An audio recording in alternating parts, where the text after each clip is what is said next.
와우. 아니, 뭐 이런 대책을 내놓죠? 이번 부동산 대책은 진짜 역대급이네요. 서울 전 지역을 규제한다고요? 경기 일부까지요? 하지만 전 이 게임을 해봤어요. 이 게임을 해봤다니까요. 안녕하세요, 브레이카입니다. 요즘 집값이 폭등을 하니까 이제 슬슬 부동산 대책이 나오겠네라고 했는데 진짜 나왔어요.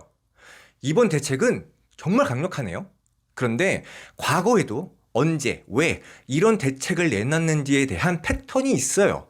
자, 그렇다면 이번 10.15 대책 왜 나왔는지, 어떤 의도인지, 어떻게 대응해야 될지 같이 연구해 볼까요? 왜 이런 대책이 나왔는지 사진 한 장만 보면 알 수 있어요. 자, 올해 서울 누적 상승률이에요. 불타고 있어요.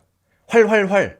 상급지부터 중급지, 이제는 중하급지까지 번져 나갔어요. 그러니까 정부에서는 급하죠. 그래서 정부가 시장에 철퇴를 내렸는데 그 정확한 배경을 아셔야 돼요. 자, 먼저 부동산 가격의 핵심은 돈이 얼마나 풀렸는지를 말하는 유동성, 그리고 사람들이 원하는 곳에 집을 얼마나 지었는지에 대한 공급, 이 두 가지가 핵심이에요. 그런데 공급은 우리나라만 알면 되지만 유동성은 우리나라뿐만이 아니라 글로벌 큰 형님인 미국을 알아야 돼요. 그래서 제가 미국 뉴스 하나랑 그리고 차트 하나를 가져왔어요. 같이 볼게요. 자, 파월이 10월 15일에 이런 얘기를 했어요. 양적 긴축 곧 종료. 몇 달 내 올 수 있다 라는 기사를 보면 미국은 돈을 더 풀 준비가 되어 있는 거예요. 그러니까 돈을 줄이는 양적 긴축을 끝내고 금리 인하와 더불어서 돈을 푸는 양적 완화를 시작하면 글로벌 유동성은 반드시 우리나라로 와서 자산 시장을 뻥튀기 시킬 수밖에 없어요. 자, 같이 차트 하나 볼까요? 자, 이거는 유동성과 부동산의 상관관계를 나타내는 차트인데요. 자, 여기 보시면 주황색이 미국 통화량이죠. 자, 미국 통화량이 급증하니까 그 다음에 빨간색이 미국 10대 도시 가격이 쭉 올라가요. 더불어서 파란색인 서울 강남도 같이 올라가요. 물론 미국 통화량이 풀리니까 우리나라 통화량도 쭉 올라가죠. 자, 그리고 22년 이맘때쯤 금리 인상을 시작을 해요. 그러니까 미국 통화량이 줄어들죠. 먼저 줄어드니까 다음에 10대 도시 가격이 내려요. 그리고 나서 뒤늦게 서울 강남 가격도 내려가요. 자, 그럼 지금은 어떻죠?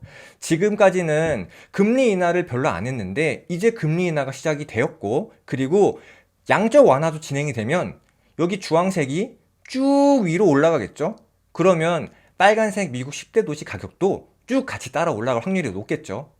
근데 지금 강남은 이미 먼저 슈팅을 했네요.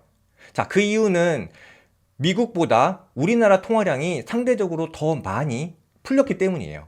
그러다 보니까 사람들이 이런 상황을 미리 알고 있으니까 빨리 움직여야지 하고서 선제적으로 움직인 거라 보시면 될 것 같아요. 그래서 이런 상황만 보면 정부에서는 이거 어떡하지? 야, 우리나라도 금리 인하 더 시작되고 돈 많이 풀리면은 사람들이 다 돈 싸들고 부동산으로 갈 것 같으니까 미리 대책을 내놓는 거예요. 그게 10.15 대책입니다. 여러분도 아시겠지만 지금 정부는 부동산에 있는 자금을 주식시장으로 끌어오고 싶어 해요. 그래서 부동산에는 약간 안 좋은 스탠스를 가지고 있거든요. 그 내용을 한번 보면요.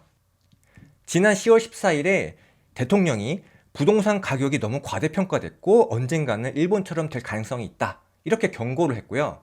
그리고 지난 9월에는 한은 총재가 서울대 특강에서 한 얘기예요.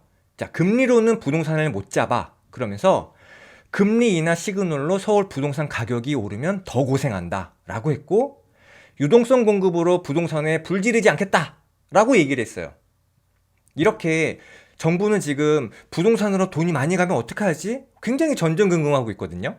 그러니까 이걸 보고서 10월 15일에 노무라 증권에서 보고서를 하나 냈어요.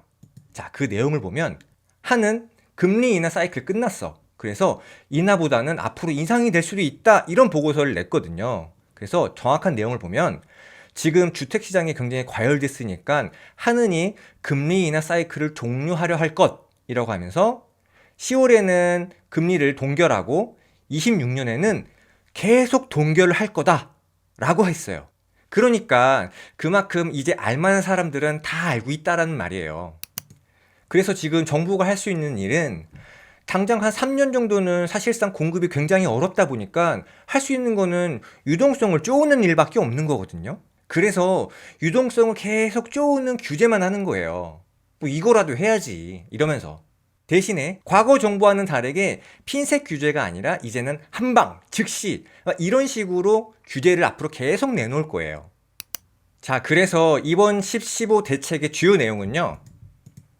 첫 번째는 실거주를 반드시 해야 되고, 두 번째는 대출이 줄어든다는 거예요. 아주 쉽죠? 그래서 토호제가 돼서 갭 투자가 차단이 되니까 무조건 실거주를 해야 하고, 이제는 대출을 줄이는 전형적인 수요 억제 정책인 거죠. 그래서 먼저 거주를 볼게요. 우리나라는 강남 때문에 여기 서울 동남권 그리고 그 아래 붙어 있는 경기도 요 지역들이 사실상 수요가 가장 강했는데 이번 한방에 토호지로 묶여버렸어요. 자, 지도를 보시면 부천, 시흥, 안양, 만안 그리고 용인기흥, 구리, 동탄, 고양, 덕양 요 정도가 살아남은 것 같아요. 그렇죠. 그러다 보니까 동탄과 구리가 그나마 좀 상대적으로 수혜를 입은 것 같고 나머지 요 지역들이 얼마나 따라가는지가 키포인트가 될 것 같고요. 만약에 수도권이 아니라고 하면 대구나 부산 상급지가 타깃이 될 수도 있어요. 그리고 이번에는 한방에 규제를 때렸기 때문에 생각보다 풍선 효과가 그렇게 빨리 팍 전파되진 않을 것 같아요. 왜냐면 이번 규제 중에서 아직 덜 오른 곳이 있거든요. 그런데 그걸 제쳐두고 더 하급지를 산다? 그러면 매수자 입장에서는 좀 꺼려지는 선택이 될 수도 있거든요.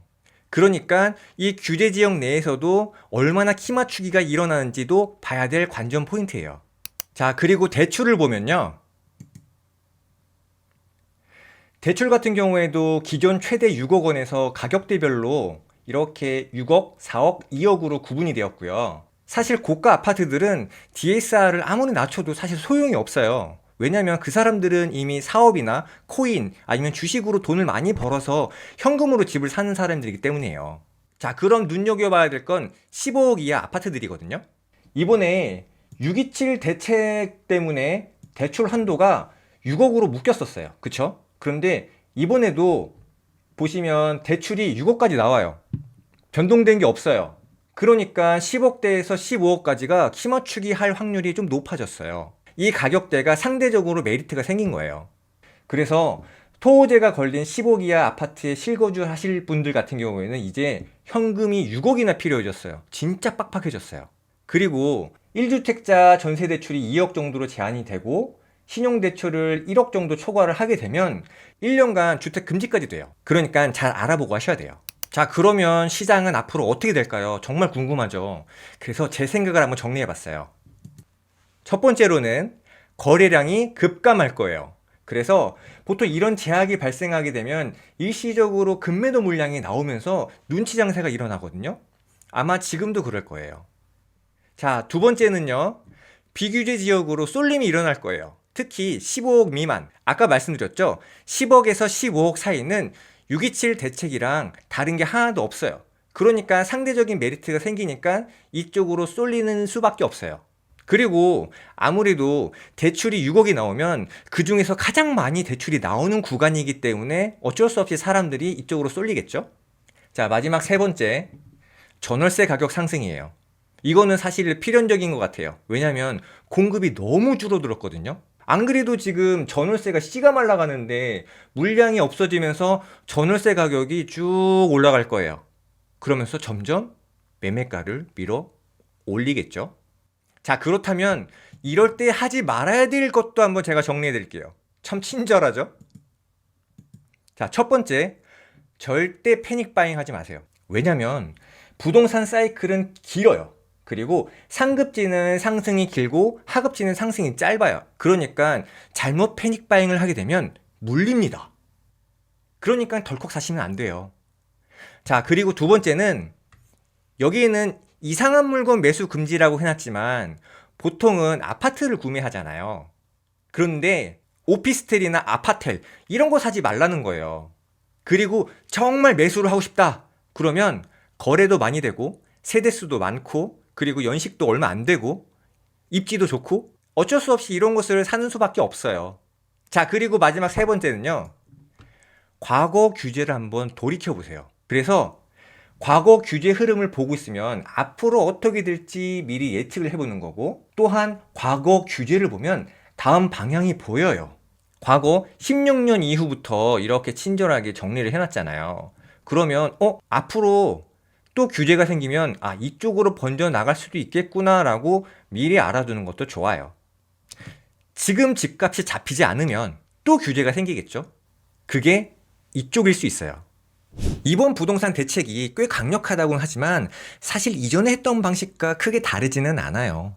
과거에도 15억 초과시 주담대 금지, 와 세다, 이런 더 강한 대출 규제도 있었거든요. 그리고 지금과 같은 규제 지역 확대는 항상 반복됐던 레파토리예요. 다만 핀셋이었냐, 이제는 한방 그리고 즉시 이 차이일 뿐인 거예요.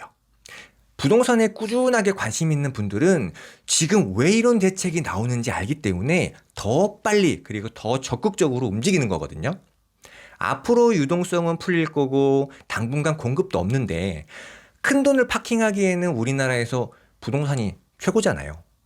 세금은 건드리지 않겠다고 했지만 또 모르는 거니까 대비는 해야겠죠. 오늘도 함께 해주셔서 감사합니다. 구독, 좋아요, 댓글, 알림 설정 꼭 좀 부탁드릴게요. 이상 브레이카였습니다.